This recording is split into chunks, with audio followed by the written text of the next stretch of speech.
back to the Stamp Anything YouTube channel and another episode of Fanny Friday. I'm Misty, design team member. I normally post every Friday. I apologize for not having one last week. I felt awful. I don't know if I had like a bug, if I picked up a bug or something. It wasn't COVID. I tested for, I did my test and it came up negative, but I just felt awful. So I didn't get a video done last week. But we're back this week. Back to regularly scheduled programming. So I post a video every Friday. And so instead of working with November's release, which was adorable if you missed it, I'm going to be working with the Holidayville grab and go box. So I just checked the website and there's only 3 left. So if you want one, you better grab it. So I'm doing this in real time. This part is in real time. When my stamps are brand spanking new, I like to rub the part that's going to get the ink on the back of my hand, either the back of the hand, my forearm, somewhere along my arm to remove the stickiness. And that kind of helps in 2 ways. Number 1, I feel like the ink applies better, but number 2, it prevents the stamp from sticking to the paper. So photopolymer stamps like this can be very, very sticky when you very first get them. And nothing drives me, nothing makes me sadder than stamping and you pull the stamp up to go back down and you've shifted the paper and then I can't line it back up. I've never been good at lining up photopolymer stamps. That's why I have a stamp positioner. So that, and you can see here, I'm just lifting it up and down until the paper doesn't move any longer. And again, that is just something that I do for all of my brand new stamps. I just find that it helps them, like I said, take the ink better. Some people call it conditioning. I don't know, but yeah, anyway. So I inked those up with some Obsidian ink and I got all of them done. And then I took it to my scanner and scanned them so I could have a copy in case I messed up, because sometimes I have done that. Sometimes I have messed up.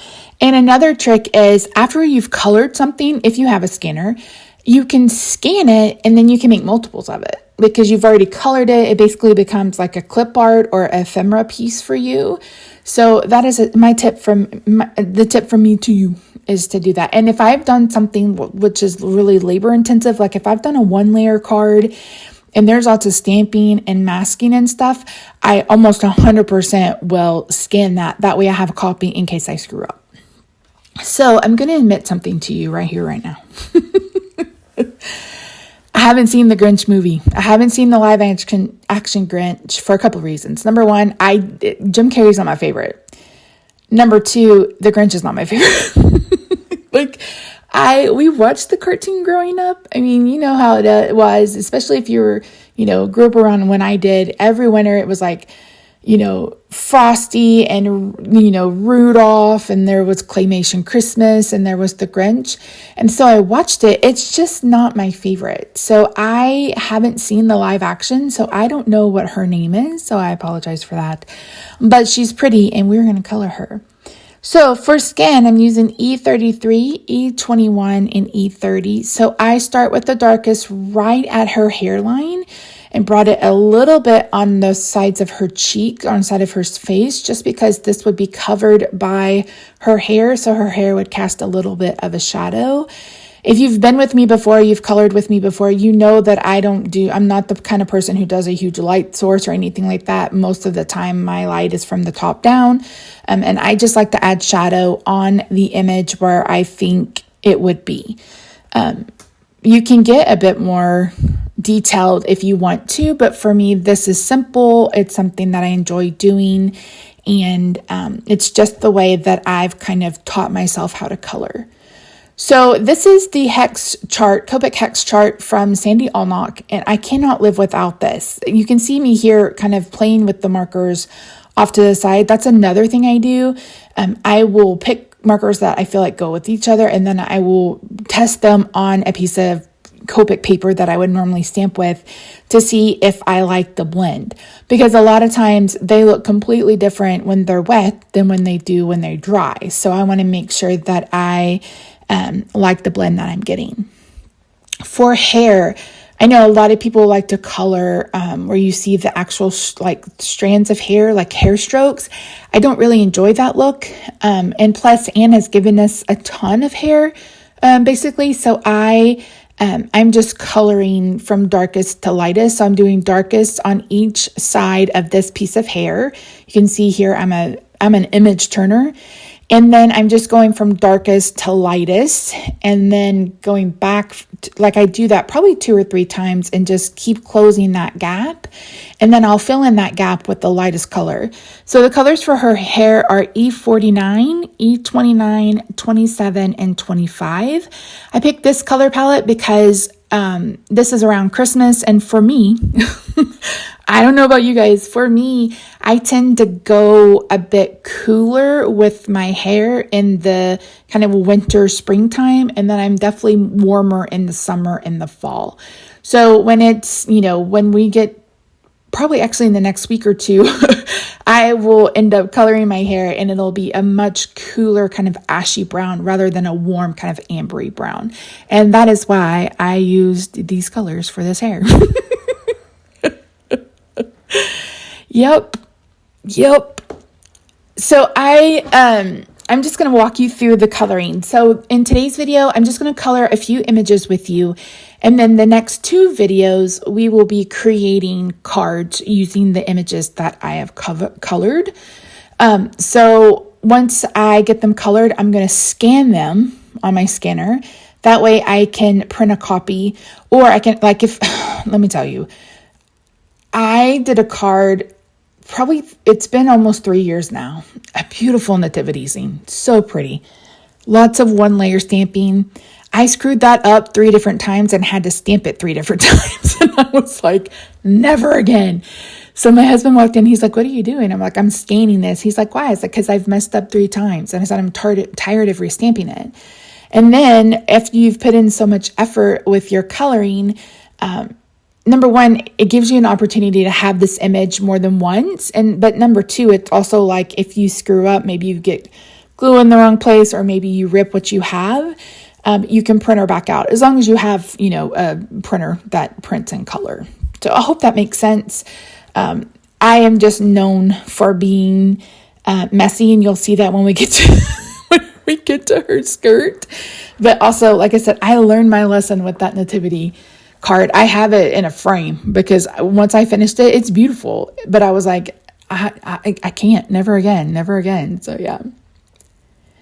So for the big poofs, like I said, I'm just starting with the darkest where the hair kind of gathers and then moving my way to the lightest. And again, I'm not adding in any kind of hair strokes. I am flicking. I do flick a lot.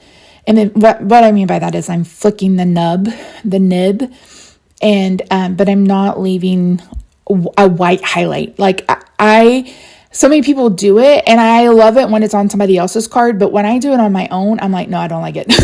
So I always cover it up, always. So I just go to the lightest color and go from there. She's such a cute image. And what I love about her is that she doesn't scream Christmas. So you could use her on a quinceañera, oh my gosh, Misty. Like a prom, all sorts of things. Quinceañera, oh my word, I apologize. Oy vey. But yeah, she could be a princess. She could be a lot of things. I mean, she could be Anna even, like from Frozen. I know Anne did a bundle a couple of years ago with those characters. But yeah, she could, this could be a bride. She could be a bridesmaid. So she's very, very versatile. And I think I mentioned there's only 3 of these boxes left. So make sure you grab one. They are a really good value. You get a ton of, you saw how many stamps I stamped earlier, and the stamps are $8.50. So even just in the stamps, that's a lot. Plus you get the paper and the stencil, the dies, the builder die. We will be making a sleigh card at some point. So yeah. And the reason why I decided to do it this way is because coloring takes up a lot of time. I mean, I colored these images and it took me about 2.5 hours. Number 1, I'm slow, but number 2, my husband was gone. He bowls in a league. So I just turned on some YouTube videos and just kind of zoned out and colored. You can do this while you're watching TV, at the kitchen table, etc. however you want to do it. So it's not a fast process for me. I think some people may color faster, but I am particularly slow.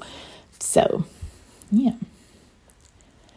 And you can see here, we're getting to the very, very end of her hair, and I'm just using that lightest color to color it in. And I really, really love how this turned out. I will link the colors. If I didn't mention that, I will link the colors that I've used.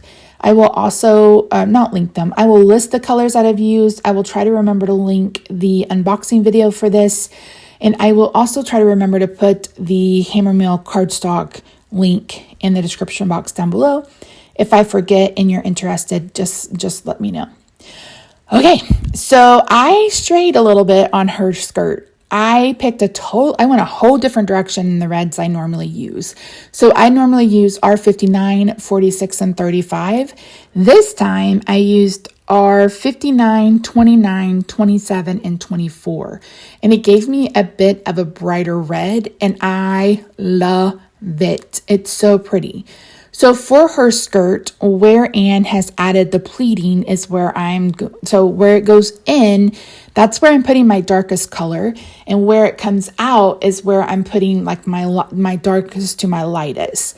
And that just gives her skirt a lot of dimension. It gives you a lot of great shadow. And I really appreciate it when artists kind of give us something like this to work with.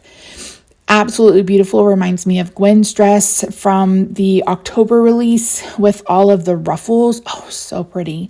I think I could just color hair and clothes for the rest of my life and be a very happy camper. I got a little messy here with her dress and got some color on the outside. And I cleaned that up with a white gel pen. That's pretty simple. You can also get like a white Posca paint pen, fine line paint pen, and do it that way. But yeah, so I just really love how bright and vibrant this red is. It's definitely one that I'm going to use more often. Like I said, I got on the R59, 46, 35 train, and I haven't left it until this time. So, and here I'm just darkening up those pleats again, pulling it up because it would fold up as you go along. I considered adding some texture to her skirt, either by using some some color splendor on a paper towel. That could add really pretty texture. You could just come in with the color splendor and kind of add some texture that way. But in the end, I decided to leave it as is. For her kind of the bust of this dress, I brought in my favorite yellow-green combination, which is YG 09, 07, and 05. And I just started at the bottom with the darkest and then went up with the lightest. And then I'll bring in a sparkle glaze pen to add some sparkle to her kind of corset bust area. What is that called? I don't even know. So I like to bring in, this is a brush pen, micron brush pen, and I like to fill in the black of their eyes. With that pen, I also like to use it like if I have to add lines back because it's a Copic friendly ink, meaning it won't smear. So here she is in all her glory in real time. I think she turned out so pretty and I love how she looks. Okay, for Mr. Grinch Boy, I am using G07, and then the YG 09, 07, and 05. And this time I am kind of flicking and I want you to kind of see hair strokes on this. And that's because I wanted to kind of look like fur. I am not the best at that because I can be a little heavy-handed on the marker and you really have to have a light hand when you're doing that. So I'm going in with a what did I say? G7 first. That's my darkest color. And then I'm going to flick in with the other ones. I love this image so very much. I love that he's wearing this hat and I love that he has furry legs. So I actually had a really good time coloring this image. Again, I don't love like the animated movie or the live action movie, but the characters are adorable. A few years ago, I made a Grinch ornament for a friend of mine, and I had a really good time making it. So he's cute, and he's everywhere. He's everywhere. He's everywhere. The Grinch is very popular. Do you know what is surprising that's very popular this year? Is pink mess. pink mess. So where people are decorating with pink, which is so funny to me because so I started making cards and ornaments back in 2010. My husband and I had just gotten together. We just had our first Christmas together. And he's kind of colorblind. So he's like, I don't care what you put on the tree. I was like, well, I want purple and silver tree. And it took me years to finally find enough ornaments to put on our tree. Our tree is about 9 foot tall. And so now it's like purple is everywhere. Pink is everywhere. I do want, I would love to have a purple kind of gingerbread house, etc. So I haven't been in the stores to look because, I don't need to. Plus I have a nephew and he is 19 months old or will be 19 months old at the end of this month. And I'm like, I told Rob, my husband, I was like, we are not putting up our tree because it's huge and fancy. If I can find a picture, I'll put it up for you guys so you can see just how huge and fancy it is. I was like, we're going to have to do something different. So initially we talked about putting up like only 3 feet of it because it comes in 3 sections and we'd put it on top of it so he couldn't get to it. But I was like, I've wanted a white Christmas tree for like 8 years. And for my dining room, because I want to do one in there that I can decorate with like a candy or kind of treat themed. So I finally found a kind of skinny pencil white Christmas tree on Amazon for like half off. So I went ahead and bought that. And I told him, I was like, let's put that up instead of the purple one. You know, I have some stuff for it already, got some candy and stuff on it that can go on it. So we're thinking about doing that. I don't even know if we'll put it up. We haven't been decorating the last few years. I had back surgery in 2019. And then of course there was COVID and nobody was coming over. And I was like, I think a lot of us were probably depressed that time of year. And I was like, if we can't see family, I don't even want to put up a tree. And it's a lot of work. It takes us about 2 or 3 days to get it all decorated because it is so big. So I don't know what we'll do this year. It just depends on how busy we are and what my husband feels like, because he does most of the grunt work. He's like, where are we going to put this white tree? I was like, we'll find a place. Don't you worry. So I used the same colors on his skin as I used on the other image. And again, I will have all of the colors listed down below. So here I left this part in. I'm on my phone going, what color are the Grinch's eyes? So I had to pull up a picture so I would know what color they were. So I'm going to use the darker color on the inside of his eyebrows and then go out to the lightest. But for the eyes, I'm going to use the 2 lightest colors. And I even go in and darken them up today. I think I did that today. I was like, I want it a little bit darker. So I did that today. And for his legs, I just kind of flicked like I did on his face, just flicked it to make it look a little bit like fur.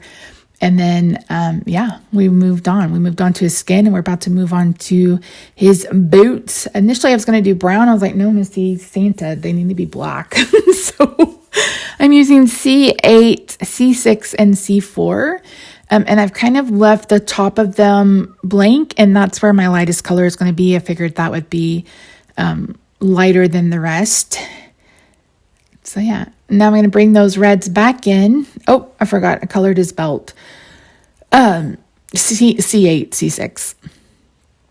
Not a whole lot of blending on that just because it's such a small area. And for the reds, I'm using the same ones. So, but R29, 27, and 24, I don't bring in the deepest color, I don't think.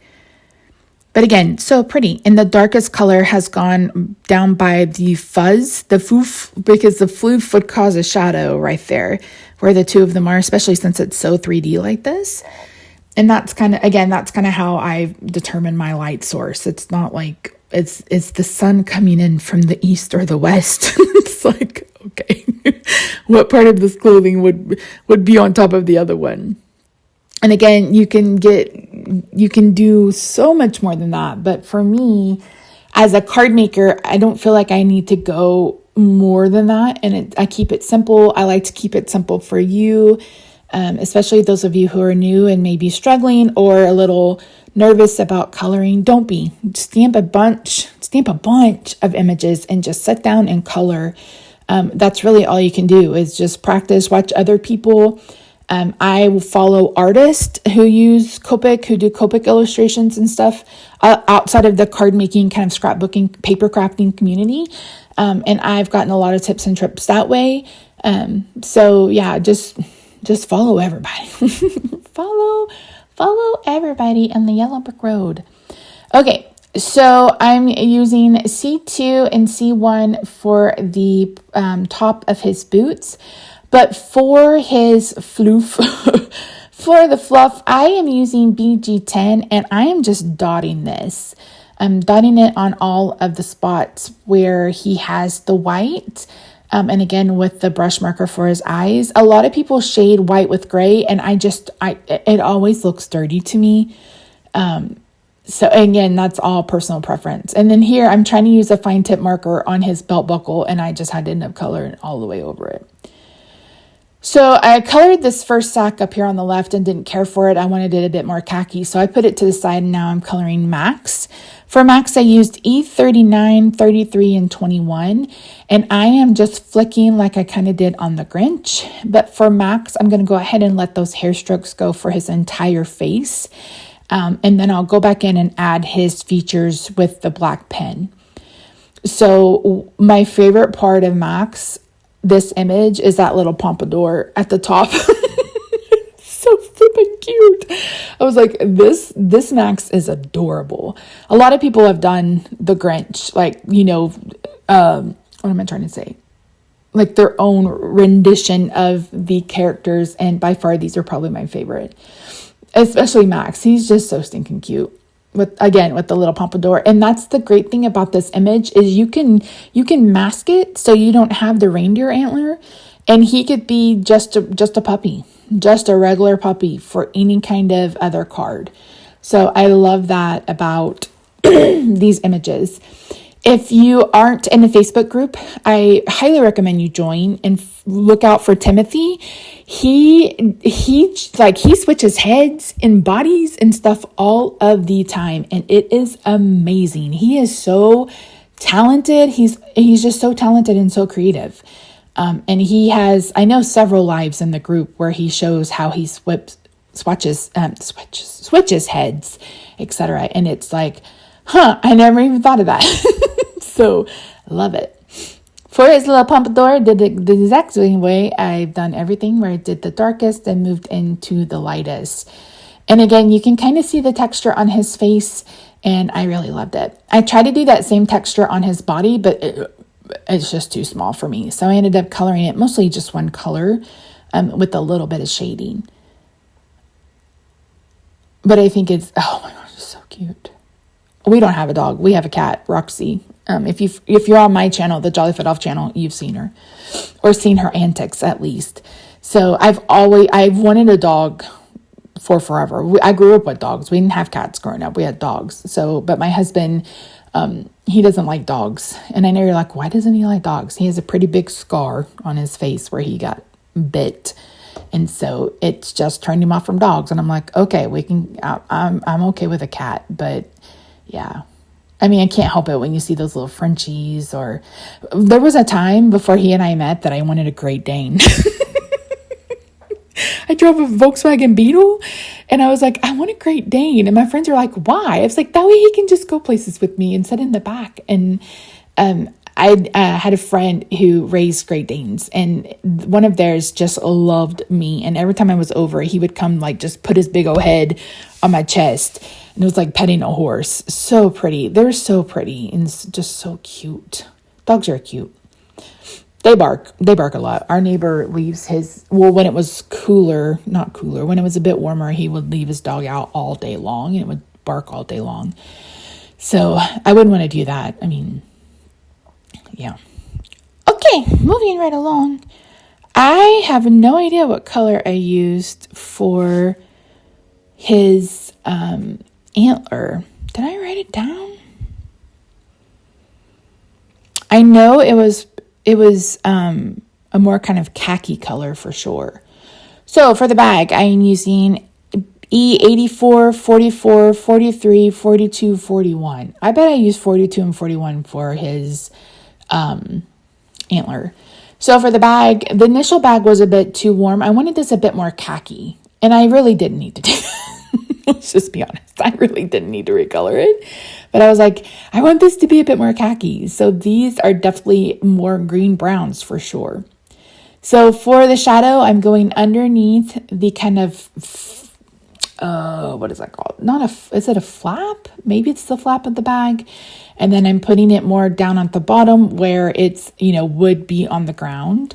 And then just kind of flicking up from those folds and flicking down from the top. And I really love this color combo. This is a great khaki color combo. So if you're someone who likes to color khaki, look at those, like I said, 84, 44, 43, 42, and 41. You don't need that many colors, but I just kept going. Sometimes I don't know when to stop. I'll just keep going. But yeah, absolutely love it. And again, this doesn't even have to go with the Grinch. It could be, just a Christmas card all on its own. And that's what I love about this grab and go box. They're all of them are just so stinking cute. And she has some new ones planned for next year, and I cannot wait. I cannot wait for that first one. I can't tell you what it is, but I cannot wait. She had Willy Wonka one. So cute. Those already sold out, or I'd share that one with you, but you can't get it. So, yeah. When you join the Facebook group, if you search Holidayville, you will find the projects not only from the design team members, but also from just Fannies as well, people who've shared their projects in the Facebook group. And again, all of that information is linked in the description box down below. And you can find it there. Oops, I forgot to turn off my volume. I apologize for that. So unprofessional, Misty. All right, let's color the bear. For the bear, I'm going to use the same colors as I used on the hair. So it's B29, 27, and 25. I'm putting the darkest color on kind of the seams of him. He's got some seams where he looks like he's been sewn together. And then I'm just working my way outward from there. And I apologize, that's kind of hard to see. And I realized I didn't color part of the bag. And I was like, oops. Oops. So I'm actually just going to be repeating colors on this. The only color that's going to be new is going to be the yellow that I use for the star. But the other color, and there's a ribbon color that I'm going to use differently. Never mind. I'm repeating some colors. If you are kind of planning ahead, it's a good idea to repeat colors in whatever you're working on. It just kind of gives it balance. So I used R20, which is what I used on the cheeks and the tongue of the human characters. I thought this was a ball. I think this is a ball. So I just colored it red, again, repeating the same colors as I used on her skirt and his Santa suit.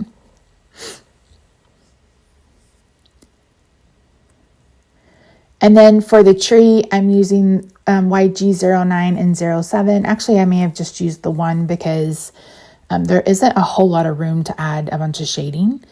Oh, G09 and YG0. G07, YG09, brain. And I believe that's Y18. Again, I will have it linked in the description box down below. Went ahead and did the package, the darker colors. So this is R59.